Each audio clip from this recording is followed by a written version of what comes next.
2, 3, 4.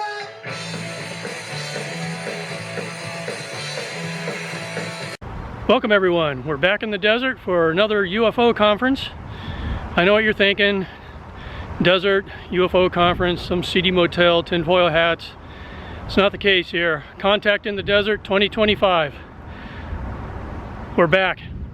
Yeah, and this isn't some seedy motel on some forgotten byway. This is the Renaissance in Indian Wells, California. Very nice resort.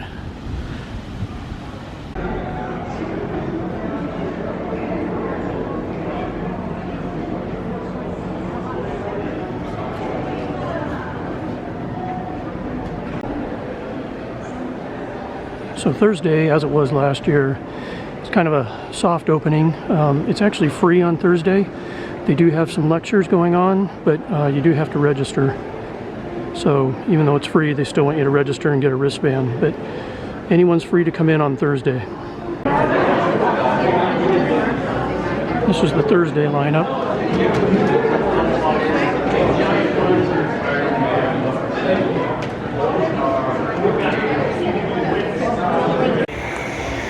And you can see they offer a variety of things.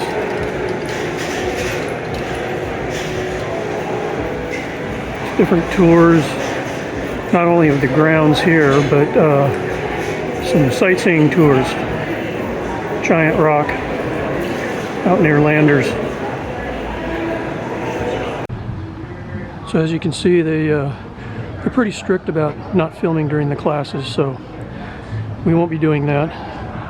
You have to do the get on the virtual thing or buy the set at the end of the conference. Investigators, experts, and researchers, they're rubbing elbows and sharing notes at this year's Contact in the Desert conference. This year's theme is Event Horizon, focusing on what's to come for humans and how artificial intelligence will play a big role in shaping our future. Another big topic of discussion at the conference this year is government disclosure, of course. We've been talking a lot about that one over the past 2 years. And our News Nation special correspondent Ross Colhart has played a major role in lifting the veil on what the U.S. government knows about UFOs. And he is one of the lecturers at Contact in the Desert this year. He joins me now.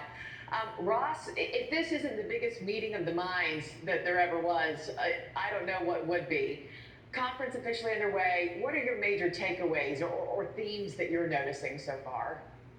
Good morning, Marky. Well, it's always fun attending a conference to discuss something that the US government says is nonsensical and has dismissed out of hand. The allegations of retrieval programs, of alien spacecraft, allegations of deep underground military bases, something we explored just a few weeks ago on News Nation. But the evidence is there, and it's quite fascinating to actually talk to people who've been on the ground, experiences, people who say they've had direct contact with non-human intelligence. And look, it's not something you can dismiss out of hand, because there are over 2,000 people attending this conference, and a lot of them are highly professional people who want to talk in detail about experiences they've had and knowledge they've gained. And keep unlifting that veil that you and I have talked about so frequently here. I also know you've taken your podcast called Need to Know on the road with Bryce Zabel, and I understand you'll be hosting a live show later on this morning. What's the focus of that show going to be? Well, Bryce Zabel and I have worked together for a year or two now to work on a podcast that basically explores disclosure. What's going on? What's the analysis that we can do that helps the public understand what's really happening at the moment in efforts to try and persuade the US government to be more open about what I do genuinely believe is an ongoing cover-up. I've spoken, as you know, directly to people working inside a program that the government denies exists, a program involving the retrieval of non-human technology. And I know a lot of people out there will be intensely skeptical, but what we're doing today and what we're exploring all the time is the allegations coming from specific individuals, including David Grush, who appeared on this network, and including, of course, Jake Barber, who exclusively went on the network in January this year. And so a lot of what we're doing is reassessing that evidence and presenting it to this audience of, I can tell you, very highly sceptical people who want to hear the evidence and they want to test it for themselves. And a lot of people are asking, what's the US government doing to address these concerns? Is Congress ever really going to address this issue, or is it going to try and sweep it under the carpet? And so a lot of the evidence is being canvassed over the next few days here in Indian Wells near Palm Springs in California, and we're going to be reporting on that consistently for you over the next few days. And speaking of that, this is the 11th year for Contact in the Desert. When you get all these like-minded people together for a conference like this, does it get the American people any closer to the answers that we've been looking for in the headlines the past 2 years, what the government knows, to your point, drones over Jersey, etc.? Does this get us closer to that, this conference? I think it does. One of the things I'm noticing is the level of identifiability for this innocuous Australian journalist who's covering this issue. I can't walk through an airport now in America without being stopped by people who know Reality Check and want to talk about the possibility that the government is hiding something about UFOs. There's a much greater degree of engagement. There's no longer the ridicule and the stigma from members of the public. A lot of the media continues to treat it like a joke, but frankly, a lot of the public don't. They want serious journalism into this, and that's what we're trying to do for them. Yeah, they want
Well, that's our short synopsis on this year's Contact in the Desert 2025.